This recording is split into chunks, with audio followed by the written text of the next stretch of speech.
السلام عليكم ورحمة الله تعالى وبركاته. كسر دواء channel كافتين كبيريود. ما أنت فيديو قناع كسر قادم دون تلك حضارة دير له تلك أسي تلك تكريكا. marka hore channelkeena subscribe saar gambalka kana taabood ma santahay weyno xayisiiska kadib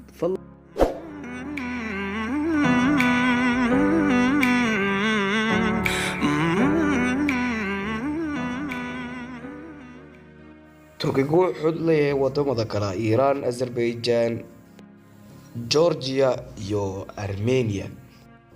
Dhinaca koonfur barna wuxuu kala jeediyay wadamada kala Suuriya iyo Iraq.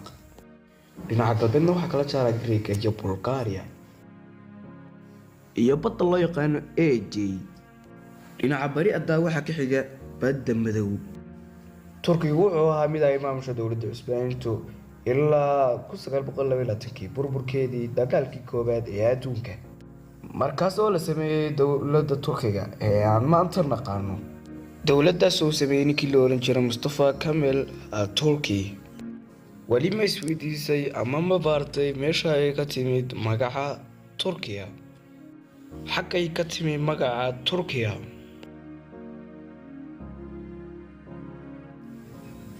magaca Turkiya waxa uu ka soo jeedaa laba kelmadood oo la is saaray oo kala kelmadda Turk oo ah kelmadda tilmaamaysa shacabweynaha Turkiga iyo kelmadda iye oo ka hadlaysa wixina. marka magacu micna ahaan waxa uu noqonayaa Turkiyadeena. wadanka Turkiga intii ka horeysay sanadkii 1922 waxa maamuleysay dowladda Cusmaaniyiinta.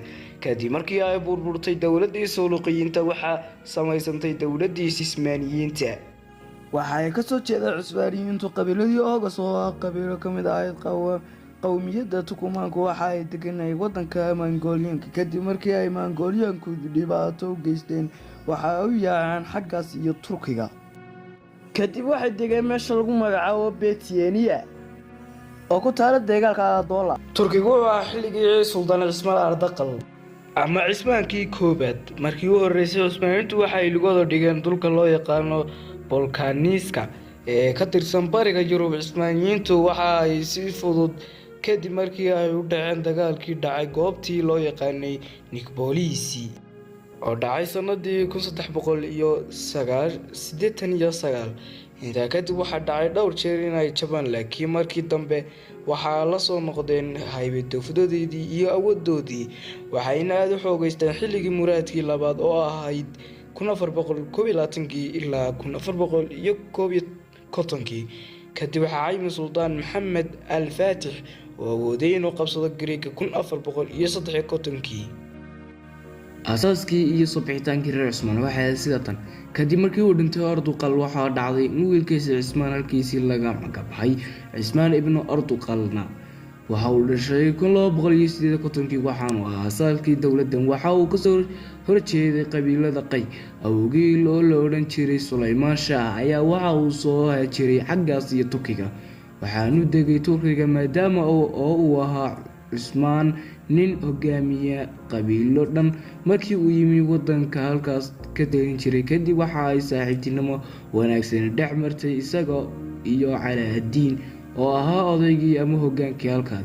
kadib Calaadiin uu sultaanka Cismaan siiyay calan cad oo ahaa calaamad lagu garto ragga madaxda ah.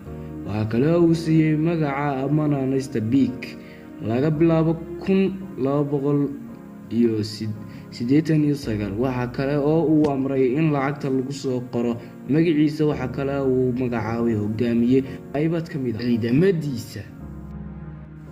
diimaha ay haystaan dadka ku nool dalka Turkiga.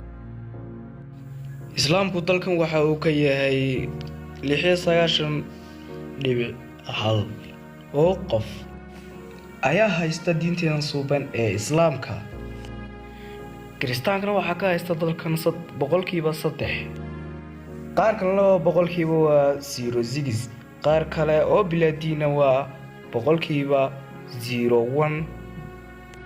fadlan channelka ka ilaawi subscribe inaad taabatid siina raaci jiliska ama kambalelka. waad mahadsantahay subscribe-taada.